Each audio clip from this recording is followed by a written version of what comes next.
Voici les 7 clés essentielles que j'aurais aimé connaître à 30 ans. Numéro 1. Réponds au lieu de réagir. Tu as le pouvoir de choisir si subir les circonstances ou les contrôler. Face à des situations difficiles, nous réagissons souvent impulsivement. Il suffit parfois d'une parole, d'un geste ou de quelque chose de minime pour stimuler immédiatement une réaction. Et souvent, avec du recul, on se rend compte que notre réaction était disproportionnée. Et comme si cela n'était pas suffisant, on se met à revivre la situation dans notre tête, en y ajoutant au fur et à mesure honte, regret, humiliation ou peur. J'aurais dû dire ça, je ne comprends pas ce qui m'a pris, je ne suis pas comme ça, ce n'était pas mon intention, si je pouvais retourner en arrière, je ferais autrement. Tu sais, tout ce qu'on expérimente dans la vie est neutre à la base. Des lieux aux événements, en passant par les relations et les interactions, tout est neutre, jusqu'à ce que nous lui donnons une valeur, une note, une opinion. Notre interprétation d'une chose rend une chose ce qu'elle est pour nous. Si tu commences à choisir quel sens donner à ce qui t'arrive, quelle émotion attribuer, tu transformeras petit à petit tes réactions en réponses, car tu te seras donné la possibilité de choisir. Dorénavant, quand tu te trouves face à une personne qui te critique par exemple, au lieu de penser à comment te défendre ou te justifier car tu te sens attaqué ou dévalorisé, prends un moment pour écouter activement ce qu'elle dit. Ne prends pas ce qu'elle dit sur le personnel et pose des questions ouvertes qui te permettent de mieux comprendre d'où viennent ses propos. Tu découvriras que bien trop souvent cela n'a absolument rien à voir avec toi, c'est juste ta projection en elle. Je suivais un cours gratuit en ligne et il m'a tellement plu que je voulais l'intégrer. Sauf que je n'avais pas les moyens financiers pour le payer. Premier jet d'émotions, rage, déception, désespoir, honte, parce que je pensais que c'était un excellent cours, que je ne pouvais pas me permettre. Je ne te dis pas les significations qui en sont surgies à la surface. Connaissant cette approche de réponse au lieu de réaction, j'ai écrit toutes les pensées et émotions qui sont arrivées. Et tu sais quoi? Je me suis rendu compte que c'était des vieilles croyances bien amphies que j'avais sur moi-même. Et donc pour y répondre, j'ai commencé à faire un travail sur moi-même et ma relation avec l'argent, mes choix de vie. J'ai découvert que la réaction instinctive provenait de mon enfant intérieur, qui a grandi dans un environnement où on ne pouvait rien se permettre. J'ai calmé cet enfant et décidé de revoir mes croyances limitantes, d'approfondir et de commencer à appliquer les leçons que j'apprends. Je n'ai pas acheté le cours, mais j'ai acquis une plus profonde connaissance de moi. Tout cela pour te dire que ce temps que tu te donnes pour répondre plutôt que de réagir est très important, car tu t'écoutes, tu travailles sur tes blessures intérieures, évitant de les projeter sur ton environnement à travers la prise de conscience de l'interaction que tu as avec le monde, tu deviens plus empathique envers les autres et plus bienveillant envers toi-même. Si tu passes par un moment difficile, pour autant que cela puisse être plus facile de céder et réagir, résiste. Trouve un moyen pour te recentrer et observe la situation dans sa neutralité. Ensuite, écoute-toi. Quelle a été ta première réaction? Pourquoi tu l'as éprouvée? Prends du temps pour te demander comment tu pourrais y répondre au mieux. D'une manière constructive, en harmonie avec ton vrai toi. Celui qui, quelque temps après cet événement-là, aurait évalué le tout d'une manière plus sage, plus calme, plus constructive. Tout ce qui nous arrive, les circonstances, les événements, les personnes, les choses, ne sont ni positives ni négatives en elles-mêmes. Qui leur donne sens, les valorise ou dévalorise? C'est nous. Souviens-toi que tu es constamment à un choix près. Choisis de choisir ce qui est le mieux pour toi. Écoute tes émotions au lieu de les éviter. Considère que ta sensibilité est un indicateur de blessures enfouies. Quand cela m'arrive par exemple, je me rappelle que je peux choisir mes émotions. Je suis capable d'observer les faits et décider quelle réponse émotionnelle, quel sens leur attribuer. 2. La peur est très souvent le résultat de l'ignorance. Notre mécanisme est surprenant. Nous sommes capables de réagir d'une manière fabuleuse au danger grâce à notre instinct de survie. Toutefois, pas toutes les peurs sont rationnelles. La plupart d'entre elles sont le fruit de notre ignorance en la matière. J'ai compris que je pouvais répondre à mes peurs plutôt que réagir par la fuite ou la lutte, à travers la compréhension de la source de mes peurs. J'ai découvert que mes réactions de peur sont fondées sur mes expériences passées et ce que j'en spécule pour le futur. Un cercle vicieux où je passe mon présent à appréhender mon futur avec la crainte qu'il soit similaire à mon passé. J'ai passé 5 ans dans la peur de me remettre en jeu dans une relation à cause d'une expérience d'1 an et demi dans une relation toxique. Ce n'est qu'en comprenant que c'était une peur irrationnelle, en comprenant que mon passé était le fruit de mon ignorance de qui je suis, que j'ai pu travailler sur moi, comprendre qu'il existe des relations saines, et m'autoriser à être aimée, et compris que le fait d'avoir eu une relation toxique ne faisait pas de moi une femme insignifiante qui ne mérite rien dans la vie. Mieux encore, je suis reconnaissante aux enseignements et valeurs que cette expérience m'a apportés, que j'incorpore dans mon existence. Je t'encourage à opter pour la prise de conscience, la connaissance et la compréhension pour vaincre les peurs. Vois-les comme des outils pour agir malgré la peur. Souviens-toi que le passé sert à apprendre, que la vie est une école, que les expériences sont des leçons et que notre rôle est d'apprendre et évoluer. 3. Connais-toi toi-même. Ton identité définit ta destinée. Choisis attentivement qui tu veux être, ce que tu veux avoir et ce que tu veux faire. J'ai découvert que l'identité se compose de 3 principaux piliers: l'image de soi, l'estime de soi et la confiance en soi. L'image de soi est divisée en 2 parties, une antérieure relative à la perception de soi et une extérieure relative à comment tu crois être perçu par les autres. Note bien que les 2 sont des perceptions et tu es l'unique perceveur.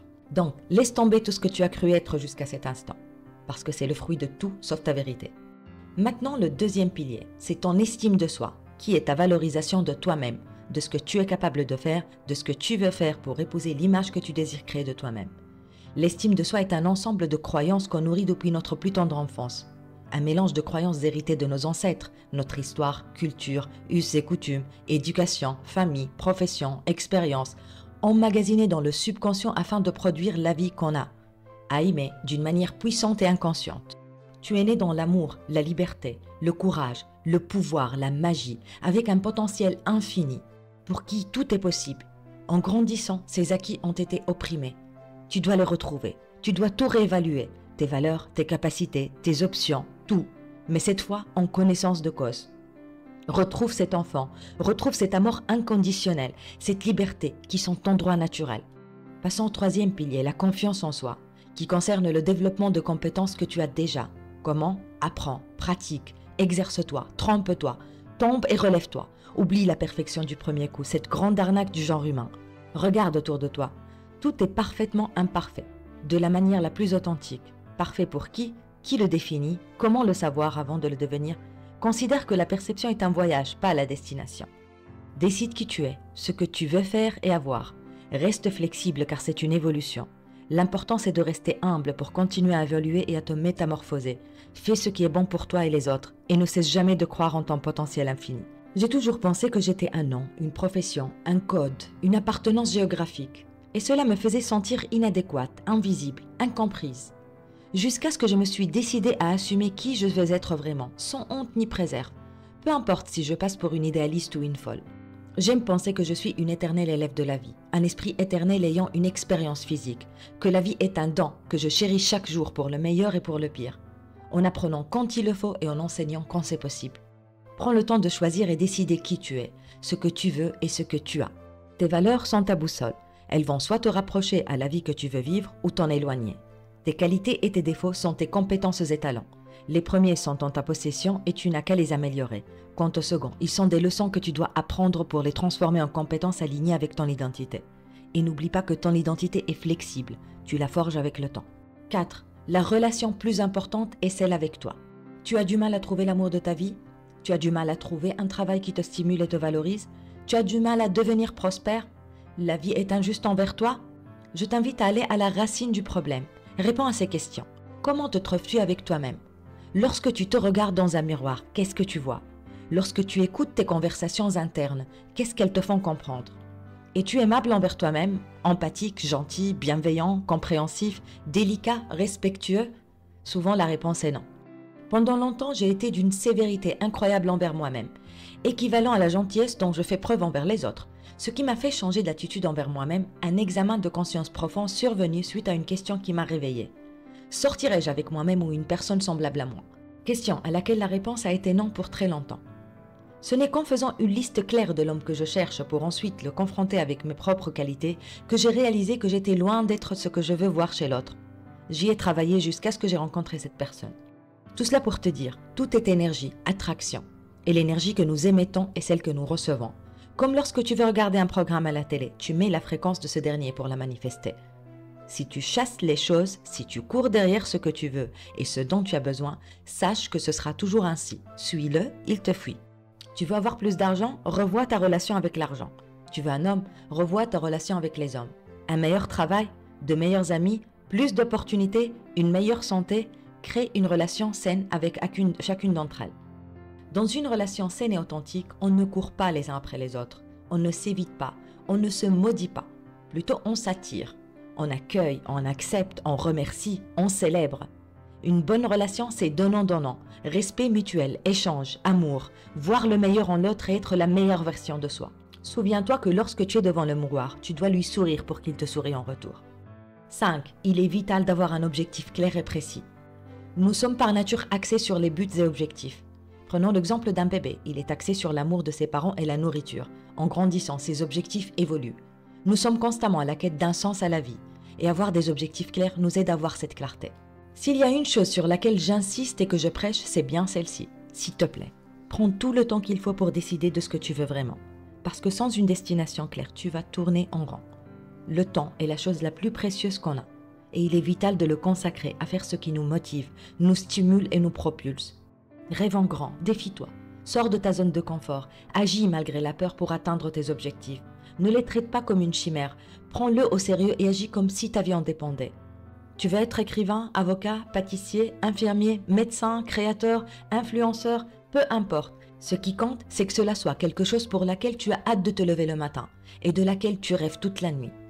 Fais que chaque seconde de ta vie compte, trouve un objectif pour ta vie personnelle et un autre pour ta carrière et amuse-toi en cours de route. Tu pourras ne pas savoir comment faire pour y parvenir.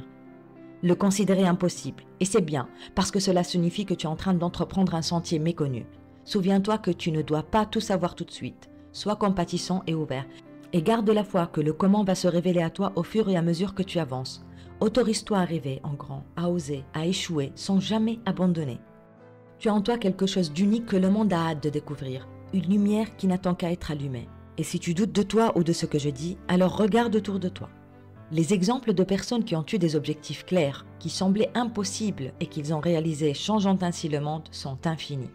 Cela ne doit pas être forcément de monter sur la Lune ou de voyager dans le temps, mais simplement de commencer là où tu es avec ce que tu as. J'ai un ami qui est une inspiration pour moi. Il a commencé comme maçon. Il n'a pas fait d'études et son rêve était d'être chef de projet.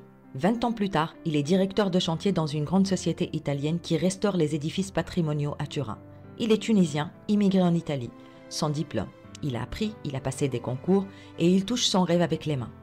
Ceci pour te dire que ni ton nom, ni tes origines, ni tes études sont des limites. Lorsque tu veux vraiment quelque chose, tu l'obtiens.